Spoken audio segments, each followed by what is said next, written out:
নমস্কার বন্ধুরা, Sujata's kitchen and ফ্যামিলিতে সবাইকে আবারও স্বাগত। আজকে চলে এসেছি একটা নতুন রেসিপি নিয়ে, লোটে মাছের রেসিপি। আমি বাজার থেকে সুন্দর সাদা সাদা দেখে লোটে মাছ কিনে এনেছি। তারপর এটাকে ভালো করে কেটে ধুয়ে পরিষ্কার করে নিয়েছি। এরপর আমি এর মধ্যে কিছু মশলা মাখিয়ে নেব। তার জন্য আমি নিয়ে নিয়েছি এখানে পেঁয়াজ কুচি, নিয়ে নেব রসুন।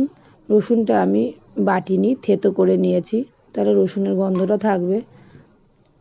তারপর দিয়ে দেবো এর মধ্যে কাঁচা লঙ্কা, স্বাদ মতন নুন, পরিমাণ মতন হলুদ গুঁড়ো, পরিমাণ মতন লঙ্কা গুঁড়ো, আর নিয়ে নেব এর মধ্যে সর্ষের তেল। এবার এগুলোকে দিয়ে আমি ভালো করে মাখিয়ে নেব মাছগুলোকে, যাতে মাছগুলোর মধ্যে মশলাগুলো ভালো করে ঢোকে। এইভাবে আমি মাছগুলোকে মাখিয়ে নেওয়ার পর আমি 10 মিনিটের জন্য ম্যারিনেট করতে রেখে দেব।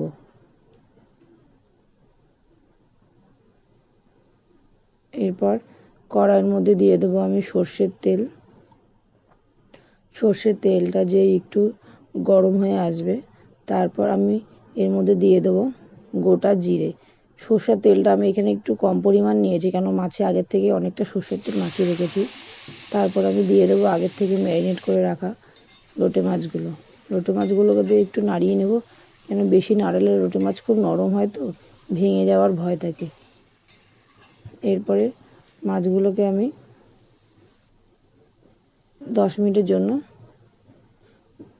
আঁচে রেখে দেব।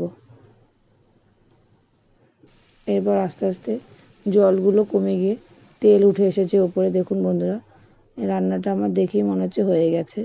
এরপর আমি ওপর থেকে ছড়িয়ে দেব ধনেপাতা কুচি।